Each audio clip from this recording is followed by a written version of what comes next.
Welcome everyone! There are so many games of Bobby Fischer that I'd like to show, and for sure one of the most famous games is this one.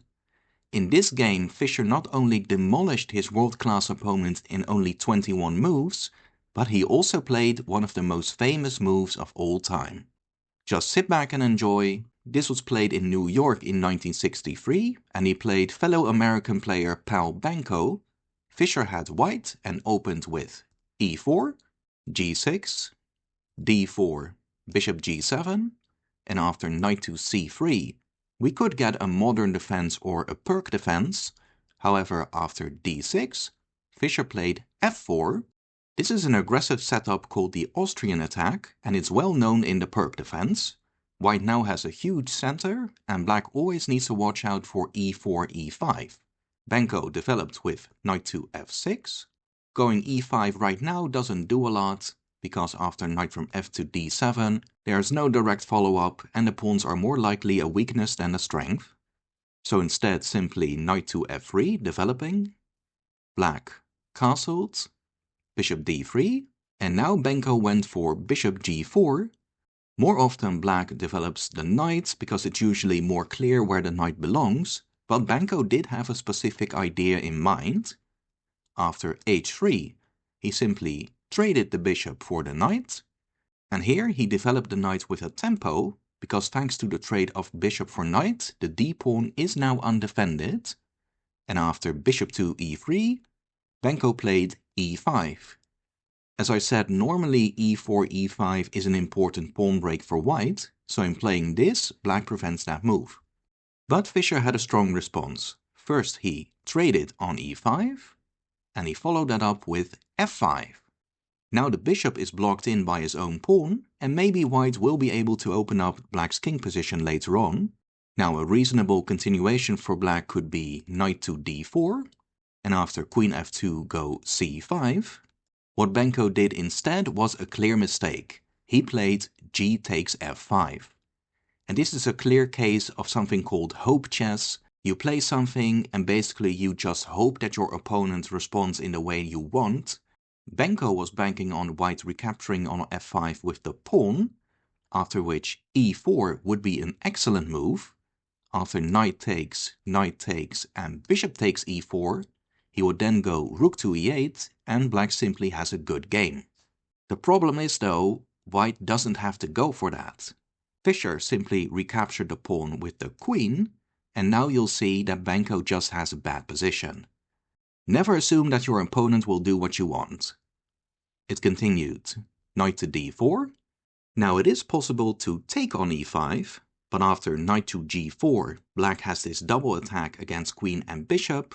White's position is already good without the pawn, so why bother? Instead simply queen to f2, knight e8, the knight's going to d6. Castles, now both queen and rook stand well on the half-open f-file. And also, since black's king is on the king's side too, it is less likely that black goes for counterplay with his pawns, so by castling short, Fischer basically also prevents black from becoming active. Knight to d6, queen to g3, pinning the bishop, so king to h8, then queen to g4, the queen's going to h5, but just in case black was considering going f5, he now cannot even do that. After c6, restricting the knight, as planned the queen shifted to h5. Now white would like to dispose of the knight on d4 and go e5, then both the queen and bishop would be targeting h7, and here Benko misjudged the position.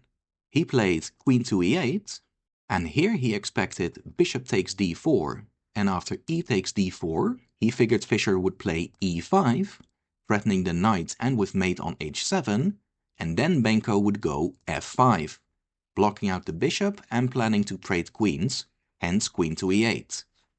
But he missed something. He was right that Fischer would go bishop d4, but after e takes d4, Fischer wasn't planning to go e5. Instead, he played a move that would become very, very famous. Maybe you would like to pause the video and see if you can find it. I will continue with the game. After e takes d4, Fischer actually played rook to f6. Now the rook blocks the f-pawn, so Benko cannot play f5 to stop the mate or trade queens, and that is why queen to e8 was a clear mistake. Black is helpless at this point. He cannot take the rook, because after e5, black can only delay the checkmate. Instead, black played king to g8, and now Fischer just continued his plan, e5, again threatening with mate and winning a piece. Only one move to stop mate, h6, but after knight to e2 saving his knight, Benko resigned. Why did he resign? Well, first, the black knight on d6 is lost either way. If knight to c8 saving the knight, then queen to f5 and there's no way to stop mate. If instead bishop takes rook, then again mate cannot be stopped after queen takes pawn. And if black doesn't do any of this, let's say c5, then Fischer could simply go rook takes knight, and after, for example, queen takes pawn, queen takes and bishop takes, the rook in his escape wins a pawn and white ends up with an extra piece. A great win for Fischer. Granted, Benko did make the critical mistake to play pawn takes f5 on move 11, and it was particularly bad because he was basically just hoping Fischer would recapture with the pawn, but Fischer correctly assessed that queen takes was very strong, and for sure Benko did not expect that amazing rook f6 move blockading the f-pawn, which was ultimately Fischer's ticket to victory. Great stuff. I'll definitely share more of Fischer's games very soon. If you enjoyed, please like and subscribe. Check out more games in the playlists. See you again soon and take care.